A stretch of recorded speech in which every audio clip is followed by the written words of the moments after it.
Assalamualaikum warahmatullahi wabarakatuh. Abad ke-15. Ketika tanah Jawa masih terlelap dalam harmoni lama, sebuah cahaya dari Timur Tengah mulai berlabuh. Ia tidak datang membawa pedang untuk menaklukkan, melainkan membawa seuntai doa untuk memerdekakan jiwa. Inilah kisah Maulana Malik Ibrahim, sang pelopor, yang menjejakkan kaki tepat saat hilal Ramadan pertama akan segera menyapa. Sebuah awal dari revolusi batin yang akan mengubah wajah Nusantara selamanya. Sebelum kita melanjutkan kisah penuh hikmah ini, admin mengucapkan, marhaban ya Ramadan. Mari kita sejenak saling memaafkan, dan semoga kita semua diberi kemudahan dalam menjalankan ibadah puasa selama sebulan penuh. Amin. Jangan lupa subscribe, like, dan share. Suara riuh pelabuhan Gresik menyambut kedatangan Syekh Maulana Malik Ibrahim. Di antara hiruk-pikuk pedagang dari Gujarat, Cina, dan penduduk lokal yang bertelanjang dada, sosok Syekh Maulana nampak sangat mencolok. Ia tidak membawa pasukan, melainkan bebet-bebet tanaman dan pengetahuan tentang irigasi. Gresik sedang kering, Syekh, bisik salah satu pengikutnya saat mereka turun ke dermaga. Tanah ini sedang dilanda kemarau panjang. Rakyat gelisah karena sawi-sowa mereka retak. Maulana Malik Ibrahim memandang hamparan tanah leran yang tandus. Beliau melihat kesedihan di mata para petani. Beliau tidak langsung berceramah di mimbar. Beliau justru menggulung lengan jubahnya, mengambil cangkul, dan mulai membantu warga memperbaiki aliran air. Islam itu seperti air, ucap beliau kepada seorang petani tua yang kebingungan. Ia mengalir perlahan, menyejukkan yang panas, dan menghidupkan yang mati. Hari ini kita perbaiki saluran air, esok kita perbaiki saluran batin. Beberapa hari setelah kedatangannya, kalender langit menunjukkan perpindahan bulan. Maulana Malik Ibrahim tahu bahwa malam ini adalah malam penentuan. Ramadan pertama di tanah Jawa bagi beliau akan segera dimulai. Namun, penduduk lokal saat itu tidak mengenal puasa Ramadan. Mereka hanya mengenal ritual pertapaan dan sesaji kepada penguasa alam. Malam itu, di sebuah bukit kecil di desa Leran, Maulana Malik Ibrahim bersama beberapa pengikutnya berdiri menghadap ke ufuk barat. Di bawah mereka, lampu-lampu minyak dari rumah penduduk nampak seperti kunang-kunang di kegelapan. Apakah penduduk di sini akan menerima kita jika mereka tahu kita tidak akan makan dan minum selama sebulan penuh pada siang hari? Tanya seorang murid dengan cemas. Maulana Malik Ibrahim tersenyum. Matanya tetap fokus pada garis horizon. Manusia itu takut pada apa yang tidak mereka pahami. Kita tidak akan memaksa mereka puasa perut. Kita akan tunjukkan pada mereka puasa amarah. Biarlah cahaya hilal ini menjadi saksi bahwa Ramadan di Jawa akan menjadi bulan kasih sayang, bukan bulan penghakiman. Saat hilal nampak tipis seperti benang perak di langit, sebuah rombongan berkuda datang dari arah pedalaman. Mereka adalah pengawal dari otoritas lokal di bawah naungan kerajaan Majapahit. Pemimpin mereka, seorang pria dengan otot kawat bernama Patih Gajah Mungkur, menatap tajam ke arah rombongan Syekh. Kalian orang asing. Apa yang kalian cari di puncak bukit saat malam gelap begini? Tanya Patih itu. Tangannya sudah memegang hulu keris. Maulana Malik Ibrahim membungkuk dengan sangat hormat. Sebuah adab yang membuat sang Patih tertegun. Kami sedang menjemput tamu agung, Tuan Patih. Namanya adalah Ramadan. Ia membawa berkah berupa hujan bagi tanahmu dan ketenangan bagi rakyatmu. Hujan? Patih itu tertawa sinis. Dukun-dukun terbaik kerajaan sudah merapal mantra selama 7 malam, tapi langit tetap kering. Bagaimana mungkin tamumu yang tak terlihat itu bisa membawa hujan? Tamu kami meminta satu syarat, jawab Maulana Malik Ibrahim tenang, yaitu kesucian hati dan kejujuran. Malam ini kami memulai puasa. Jika esok hujan turun, ketahuilah bahwa langit sedang tersenyum pada tanah Jawa. Malam itu juga, Maulana Malik Ibrahim melaksanakan salat tarawih pertama di sebuah bangunan kayu sederhana yang beliau bangun secara swadaya. Suara lantunan ayat suci Al-Quran mengalun merdu, memecah kesunyian malam di Gresik. Penduduk desa mengintip dari balik pepohonan, merasa asing, namun anehnya merasa damai mendengar nada-nada dari lisan sang Syekh. Maulana bersujud sangat lama. Dalam sujudnya, beliau menangis, memohon agar Ramadan ini menjadi pintu pembuka bagi hidayah di tanah Jawa. Beliau memohon agar kemarau panjang ini segera berakhir. Bukan karena ingin dipuji, tapi karena tidak tega melihat rakyat yang kelaparan. Fajar, menyingsing. Ramadan hari pertama dimulai. Maulana Malik Ibrahim tidak makan dan minum, namun tenaganya justru berlipat ganda saat bekerja di ladang bersama warga. Patih Gajah Mungkur mengawasi dari kejauhan, menunggu janji sang orang asing. Langit Jawa akhirnya luluh. Bukan karena mantra yang dipaksakan, melainkan karena rintihan hamba yang merunduk dalam lapar. Ramadan hari pertama baru saja separuh berjalan, namun sebuah tanda besar telah dikirimkan. Di balik tetes hujan yang mulai jatuh, sebuah babak baru dimulai, tentang sebuah meja makan yang tetap kosong di siang hari, namun dipenuhi keberkahan yang tak kasat mata. Selamat datang di ujian pertama, Sang Pembawa Cahaya. Hujan turun dengan derasnya, seolah-olah pintu langit baru saja dibuka lebar-lebar. Rakyat Leran berlarian keluar rumah. Mereka berteriak kegirangan, menampung air dengan tangan, dan bersujud di atas tanah yang perlahan mulai melunak. Patih Gajah Mungkur tertegun di atas kudanya. Bajunya basah kuyup, namun matanya tak lepas dari sosok Maulana Malik Ibrahim yang tetap tenang di tengah guyuran hujan. Ini tidak mungkin, gumam sang patih. Bagaimana mungkin tamumu, Ramadan itu, membawa air sebanyak ini? Maulana Malik Ibrahim menghampiri sang patih. Air hujan mengalir di sela-sela janggut putihnya yang rapi. Tuan Patih, hujan ini adalah rahmat. Langit tidak pernah pelit. Hanya terkadang manusia menutup pintunya dengan kesombongan. Mari, biarkan rakyatmu menikmati air ini. Sang patih yang semula datang dengan amarah, kini terdiam 1000 bahasa. Kewibawaan sang syekh bukan berasal dari senjata, melainkan dari ketulusan yang menembus awan. Hujan terus mengguyur hingga menjelang sore. Di pondok kayu sederhana milik Maulana Malik Ibrahim, para muridnya mulai merasakan ujian yang sesungguhnya. Selama berbulan-bulan mereka kekurangan air, dan kini saat air melimpah, mereka justru sedang berpuasa. Aroma tanah basah dan udara dingin membuat perut terasa semakin perih.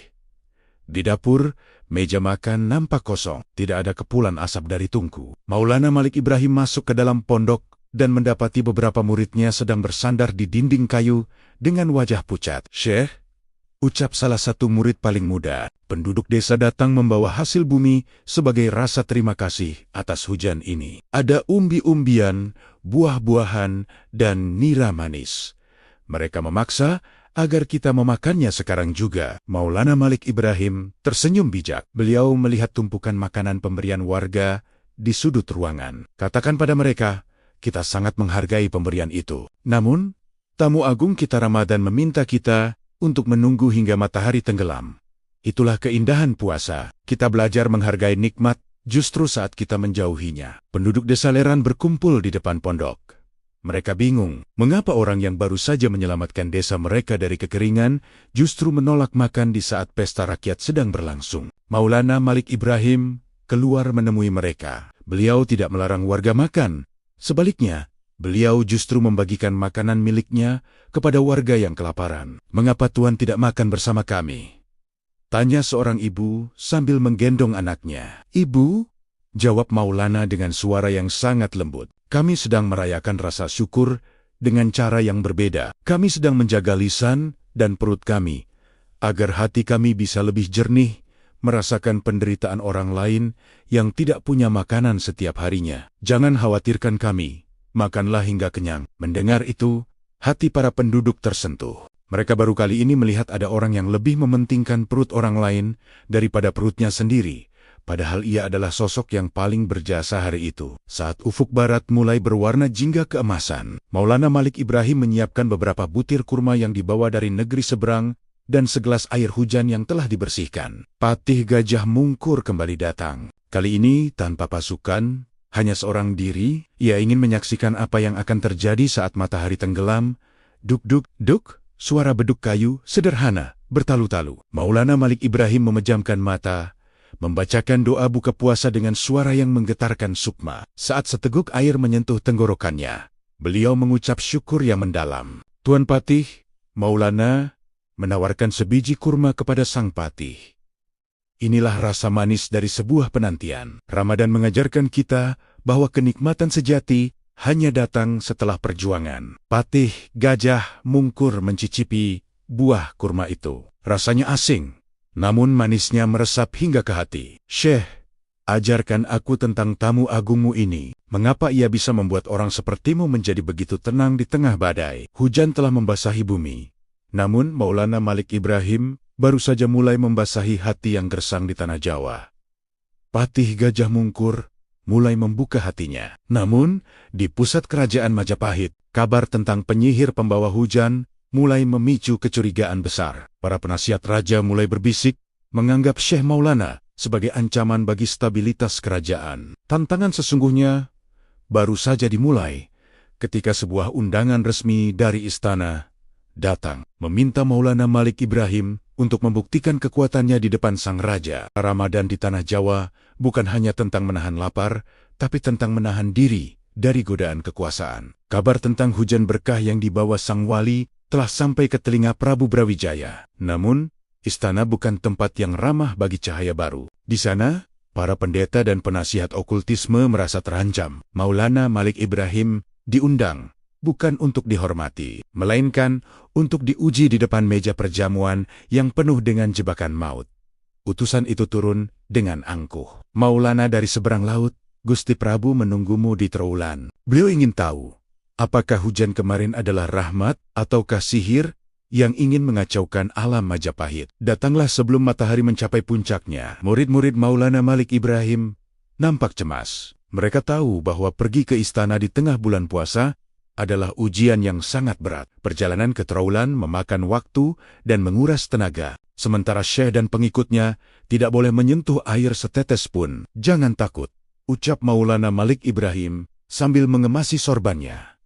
Ramadan adalah perisai. Jika kita jujur dengan puasa kita, maka Allah yang akan menjaga raga kita. Beliau berangkat hanya ditemani 2 orang murid. Sepanjang jalan, debu jalanan dan terik matahari menyengat kerongkongan. Namun, sang wali berjalan dengan langkah yang ringan, seolah-olah beliau sedang berjalan di taman surga yang sejuk. Tiba di balairung istana Majapahit yang megah, Maulana Malik Ibrahim disambut dengan pemandangan yang tak biasa. Di tengah ruangan, tersedia meja panjang yang dipenuhi dengan hidangan paling lezat di seluruh Nusantara. Daging panggang, buah-buahan segar, nira manis, hingga kue-kue yang aromanya semerbak memenuhi ruangan. Prabu Brawijaya duduk di tahtanya, dikelilingi oleh para penasihat yang menatap Maulana dengan sinis. Duduklah Maulana, perintah sang Prabu. Aku mendengar tamumu, Ramadan, sangat kikir hingga melarangmu makan. Tapi di istanaku, tamu adalah raja. Makanlah hidangan ini sebagai tanda persahabatan kita. Maulana Malik Ibrahim membungkuk hormat, namun tetap berdiri. Gusti Prabu yang mulia, terima kasih atas kemurahan hatinya. Namun, hamba dan tamu hamba sedang dalam janji suci. Kami tidak makan, bukan karena kikir, tapi karena sedang mengisi jiwa kami dengan rasa syukur yang lebih besar. Seorang pendeta istana tertawa mengejek. Bicara kosong. Bicara kosong, aku berani bertaruh. Di balik tudung saji yang kau bawa itu, kau menyembunyikan makanan lezat untuk kau makan sendiri saat kami tidak melihat. Maulana Malik Ibrahim memang membawa sebuah nampan kecil yang tertutup tudung kain hijau. Pemberian dari seorang warga miskin di Leran saat beliau berangkat tadi. Tudung ini hanya berisi persembahan sederhana dari rakyatmu, Gusti Prabu. Jawab Maulana tenang. Buka! Teriak pendeta itu. Tunjukkan pada kami bahwa kau tidak berbohong. Maulana Malik Ibrahim menghela napas. Beliau berdoa dalam hati, memohon agar Allah menjaga martabat hamba-Nia yang sedang berpuasa. Beliau perlahan membuka tudung kain tersebut. Seketika, seluruh ruangan harum semerbak dengan wangi yang tidak pernah dikenal sebelumnya. Bukan aroma daging atau buah, melainkan wangi surga. Di atas nampan itu, yang tadinya hanya berisi 2 buah delima yang sudah layu pemberian warga, kini berubah menjadi buah-buahan yang bercahaya seperti permata, segar seolah baru dipetik dari dahan batin. Lebih ajaib lagi, setiap orang di ruangan itu, termasuk sang Prabu, mendadak merasa kenyang hanya dengan mencium aromanya. Rasa haus mereka hilang, dan hati mereka menjadi tenang. Prabu Brawijaya terdiam. Ia merasakan kedamaian yang belum pernah ia rasakan dari ritual manapun. Para penasihat yang semula ingin menjatuhkan Maulana, kini tertunduk malu. Maulana, ucap sang Prabu dengan suara yang lebih lembut. Buah apa ini? Mengapa baunya sanggup memadamkan api amarah di dadaku? Gusti Prabu, inilah berkah dari Ramadan. Ketika kita berpuasa demi Pencipta, Ia akan memberi kita rasa cukup yang tidak bisa dibeli dengan emas. Buah ini adalah simbol bahwa kejujuran batin lebih mengenyangkan daripada kemewahan lahir. Maulana Malik Ibrahim tetap tidak memakan buah itu. Beliau menutup kembali tudungnya. Beliau membuktikan bahwa di tengah godaan istana, seorang wali tetap teguh pada puasanya. Beliau memohon pamit sebelum waktu maghrib tiba, meninggalkan kesan mendalam yang tak akan terlupakan bagi penghuni istana. Ramadan memasuki malam ke-7. Namun, ketenangan yang dibangun Maulana Malik Ibrahim mulai diusik oleh kegelapan yang merayap dari balik bayang-bayang istana. Para pendeta hitam yang merasa otoritasnya terancam tidak lagi menggunakan logika atau diplomasi. Mereka melepaskan aji angin merah, sebuah teluh purba yang mampu merontokkan iman dan menghancurkan raga. Malam ini, di atas karang yang dihantam ombak, sang wali akan menunjukkan bahwa sujud yang tulus adalah benteng yang tak tertembus oleh sihir manapun. Allahu Akbar. Maulana Malik Ibrahim memulai takbiratul ihram. Seketika, angin merah itu menghantam. Suaranya menderu seperti ribuan kuda perang yang berlari di atas air. Murid-murid yang berdiri di belakang beliau mulai goyah. Tubuh mereka terasa panas membara, seolah disiram minyak mendidih. Mata mereka melihat ilusi-ilusi mengerikan. Ular-ular api yang merayap dari sela-sela karang dan wajah-wajah iblis yang tertawa di tengah badai. Jangan bergerak, tetaplah dalam barisan salatmu. Perintah Maulana Malik Ibrahim melalui getaran batin yang menenangkan hati para muridnya. Maulana Malik Ibrahim berdiri tegak laksana karang itu sendiri. Beliau tidak terpengaruh oleh panas yang membakar jubahnya. Beliau menyadari bahwa serangan ini ditujukan untuk membatalkan salat mereka, untuk membuktikan bahwa Islam hanyalah agama kote-kota tanpa kekuatan perlindungan. Di pusat serangan, para pendeta hitam di trawulan terus merapal mantra, menuangkan darah ayam hitam ke atas bara api kemenyan. Mereka terkejut melihat sukma Maulana Malik Ibrahim di dalam bola kristal mereka tetap bersinar terang. Mengapa angin kita tidak bisa menyentuhnya? Teriak salah satu pendeta. Tambahkan kekuatannya. Kirimkan ribuan jarum jaib ke jantungnya. Di atas karang Maulana Malik Ibrahim, sampai pada bacaan surat Al-Fatihah. Saat beliau melafalkan Hilyaka Nabudu wa Hilyaka Nastain, sebuah keajaiban terjadi. Butiran-butiran air laut yang terciprat ke udara mendadak berhenti di tengah jalan, membeku, membentuk kubah cahaya yang transparan. Jarum-jarum haib yang dikirim musuh pecah menjadi debu saat menghantam kubah tersebut. Bau busuk belerang mendadak berganti menjadi wangi bunga sedap malam. Angin merah yang panas berubah menjadi semilir angin sejuk yang menyegarkan raga para santri yang sedang berpuasa. Salat tarawih berlanjut dengan sangat khusyuk, seolah-olah mereka sedang berada di taman surga, bukan di atas karang yang dikepung sihir. Saat Maulana Malik Ibrahim bersujud, beliau meletakkan keningnya di atas batu karang yang kasar. Dalam sujud itu, beliau tidak memohon kehancuran bagi musuhnya. Beliau justru memohon agar para pendeta itu diberikan hidayah. Ya Allah, ampuni mereka yang tidak tahu. Terangkan hati mereka dengan cahayamu. Doa beliau dalam hati. Getaran sujud sang wali begitu kuat hingga merambat melalui bumi Jawa. Di istana, altar tempat para pendeta melakukan ritual hitam mendadak retak dan terbelah dua. Api kemenyan mereka padam secara misterius. Para pendeta itu terpental ke belakang. Dadanya terasa sesak seolah dihantam palu raksasa. Sihir itu berbalik kepada pengirimnya. Aji, angin merah sirna dalam sekejap, meninggalkan langit leran kembali, biru bersih, dengan cahaya rembulan yang memantul indah di permukaan laut. Selesai salat taraweh, para murid tersungkur lemas karena kelelahan batin. Namun hati mereka dipenuhi kegembiraan. Maulana Malik Ibrahim duduk berzikir, memutar tasbihnya dengan tenang. Patih Gajah Mungkur, yang ternyata dayam-dayam mengawasi dari balik pepohonan, muncul dengan wajah pucat pasi. Aku melihat segalanya, ucap sang patih dengan suara bergetar. Aku melihat api merah itu menyerangmu. Tapi api itu mati saat menyentuh sujudmu. Bagaimana mungkin seorang manusia bisa memiliki kekuatan seperti itu? Maulana Malik Ibrahim menoleh dengan senyum teduh. Tuan Patih, itu bukan kekuatanku. Itu adalah kekuatan Ramadan. Ketika seseorang mengosongkan perutnya dari makanan dan dunianya dari nafsu, maka Allah sendiri yang akan mengisi raga itu dengan perlindungannya. Puasa adalah perisai, Tuan Patih. Perisai yang paling kuat di jagat raya ini. Sang Patih akhirnya berlutut di hadapan Maulana. Ia sadar, Tidak ada ilmu sakti Majapahit yang bisa menandingi ketulusan seorang hamba yang sedang berpuasa. Malam ke-7 Ramadan berakhir dengan kekalahan telak para penguasa kegelapan. Namun, ini hanyalah awal dari perubahan besar. Patih Gajah Mungkur mulai menyatakan ketertarikannya untuk mengenal Islam lebih dalam. Namun, di saat kemenangan ruhani ini terjadi, sebuah kabar duka datang dari pesisir utara. Sebuah wabah misterius mulai menyerang penduduk desa. Dan Maulana Malik Ibrahim harus membuat pilihan sulit, tetap berada dalam kesatu tikafnya, atau mempertaruhkan nyawanya untuk menyembuhkan rakyat di tengah rasa lapar dan haus yang kian memuncak. Ramadan mencapai puncaknya. Di hari-hari terakhir saat seharusnya kemenangan dirayakan, tanah Jawa justru diuji dengan duka. Sebuah wabah mematikan melanda, menyisakan tanya, apakah sang wali sanggup menuntaskan misinya? Namun, bagi Maulana Malik Ibrahim, Ramadan adalah bulan pengorbanan. Di saat perutnya kosong dan tenaganya terkuras, beliau harus memilih menyelamatkan nyawanya sendiri dalam kesunyian itikaf, atau menjadi pelita di tengah badai kematian. Angin malam membawa aroma duka. Patih Gajah Mungkur datang dengan wajah kuyu. Ia sendiri nampak mulai terjangkit wabah.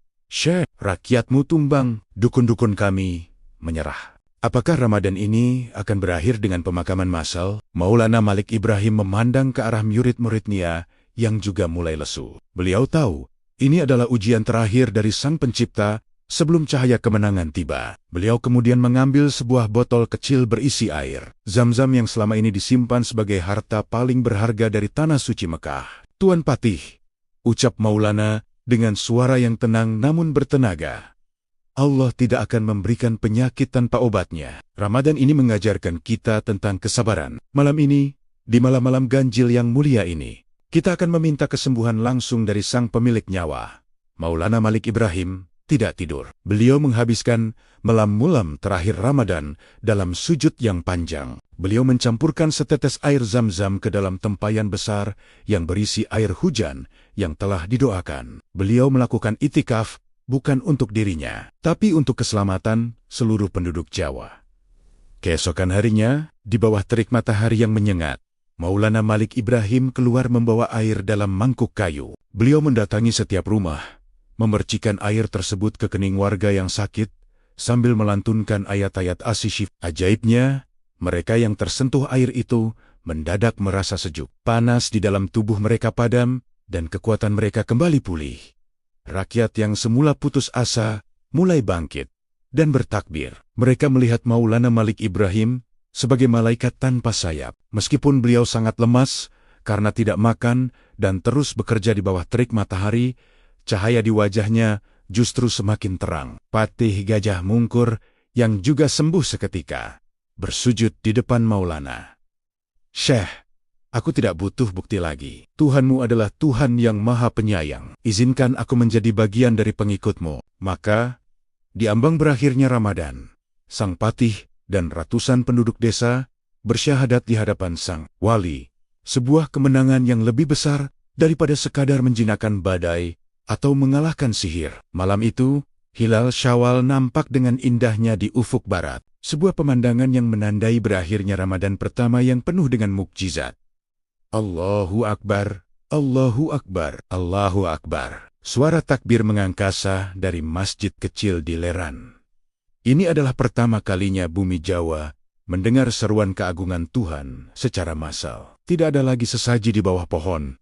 Tidak ada lagi ketakutan pada jin dan setan. Rakyat merayakan kemenangan mereka atas hawa nafsu dan wabah penyakit. Pagi harinya, Salat Idul Fitri pertama dilaksanakan di sebuah lapangan terbuka di tepi pantai. Maulana Malik Ibrahim berdiri sebagai imam. Ribuan penduduk, mulai dari petani jelata hingga mantan punggawa Majapahit, berdiri dalam barisan yang rapi, sejajar, tanpa membedakan kasta. Setelah salat, Maulana Malik Ibrahim memperkenalkan tradisi zakat fitrah. Beliau membagikan beras hasil panen yang berhasil diselamatkan dari kemarau kepada mereka yang paling miskin. Idul Fitri bukan tentang pakaian baru, ucap Maulana dalam khutbahnya yang melegenda, tapi tentang kembalinya hati yang suci. Kita telah berpuasa selama sebulan, belajar menjadi lapar, agar kita peduli pada mereka yang kelaparan. Hari ini, jangan biarkan ada satupun perut yang kosong di tanah Jawa. Perjamuan besar diadakan, namun kali ini penuh dengan berkah. Rakyat makan bersama dalam kedamaian. Maulana Malik Ibrahim melihat pemandangan itu dengan air mata bahagia. Ramadan pertama telah tuntas, dan benih-benih Islam telah tertanam kuat di sanubari rakyat. Maulana Malik Ibrahim telah menuntaskan tugas pertamanya. Ramadan pertama di Tanah Jawa bukan hanya membawa hujan bagi bumi, tapi membawa hujan hidayah bagi hati yang gersang. Sang wali telah pergi menghadap Sang Khalik beberapa tahun kemudian. Namun, cahaya yang beliau bawa tidak pernah padam. Ia diteruskan oleh para wali berikutnya, hingga seluruh Nusantara terang benderang oleh cahaya iman. Inilah akhir dari perjalanan menjemput berkah, sebuah sejarah yang tertulis dalam tetesan keringat dan air mata sang pembawa risalah. Sampai jumpa di kisah berikutnya, dan tonton video lainnya hanya di Jejak-Jejak Islam. Terima kasih.